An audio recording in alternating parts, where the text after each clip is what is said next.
I'm Rob. And I'm Matt. And this is the End Space VR review by Barefoot Gaming.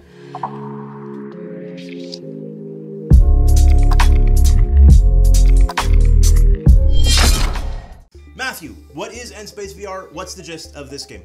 It's a space shooter to its core. You fly around. You fly around Space. Blow stuff up. Yeah. You're in space and you shoot. Space shooter, as it were. It kind of speaks for itself. So this is a seated cockpit space shooter. Now you'll notice we're standing in the review when you see us playing, but this game is designed to be sitting when you're doing it. And you'll be doing all kinds of rolls. You can barrel roll. I would not recommend doing fast barrel rolls, for example. This game messed with my stomach whenever I started doing movie type stuff. But you can maneuver quite easily and stay relatively comfortable as far as... Well, and I think a big reason that you can somewhat do that is because the ship feels slower a little bit, but I think that's actually to its benefit, whereas normally if it feels you're going much faster, you might get more nauseous, but here, because you feel slow, your stomach's not nearly turning as much when you make a turn. I absolutely agree. And they do give you the option, there's like an afterburner, so you can boost for a little bit, but they don't let you do that too long. And again, if you were to do that while you were cranking your barrel rolls and stuff, it would start messing with you. So I think that's a really good decision by the developers. Absolutely. In this game, after you're done every single mission, you get coins or a currency to spend. You can spend it on either missile upgrades or your ammunition, bullets, whatever. Yeah, your laser upgrades. thingamadoodles. Yeah, right. So right now there isn't too many upgrades to the guns themselves. The bullets only have 2 additional upgrades, and the missiles only have one additional upgrade. Yeah. So you can get them pretty fast. After about the 6th or 7th mission, you'll find your first upgrade, which is around 25,000 points. And in regards to 6 or 7 missions, the game has about 12 missions right now.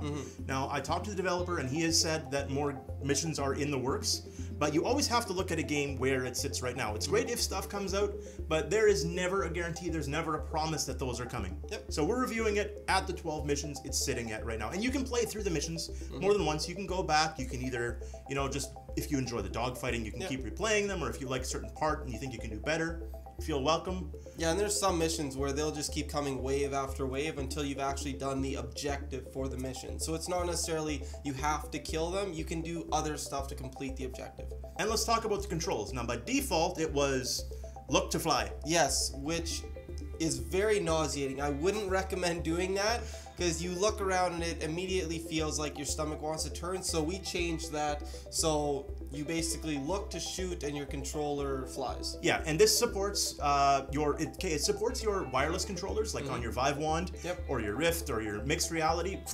Before I get too far ahead, PSVR, HTC Vive, Oculus Rift, mixed reality. It supports all of the headsets. Now, getting back to the controls, I wouldn't want to use my wands.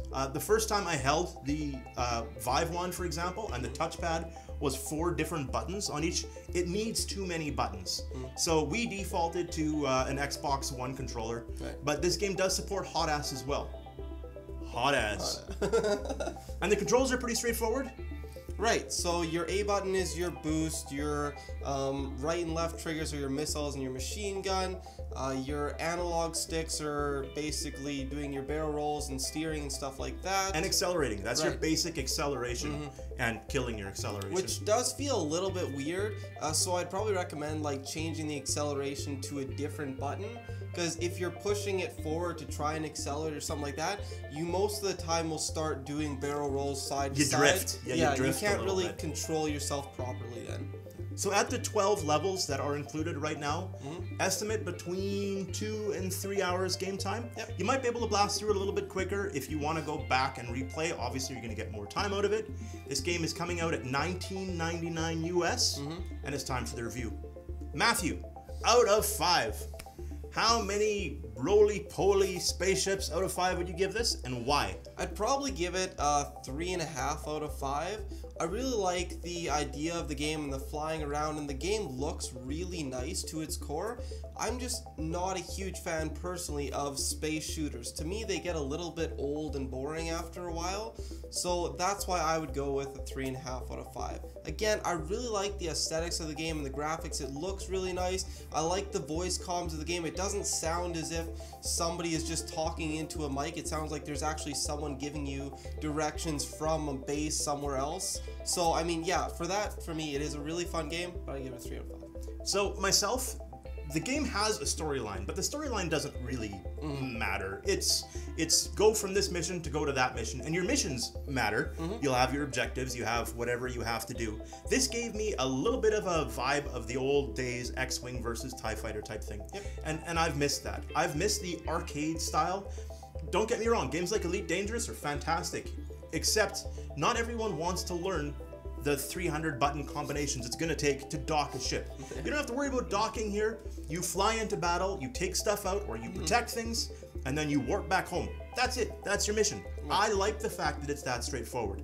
I don't love the fact that the game is, like, we blew through the 6 or 7 missions, I think, before we even started talking about the review, relatively quickly. And it felt like, okay, well, if we're at the halfway mark, I wish there was more, right? And there might be more coming.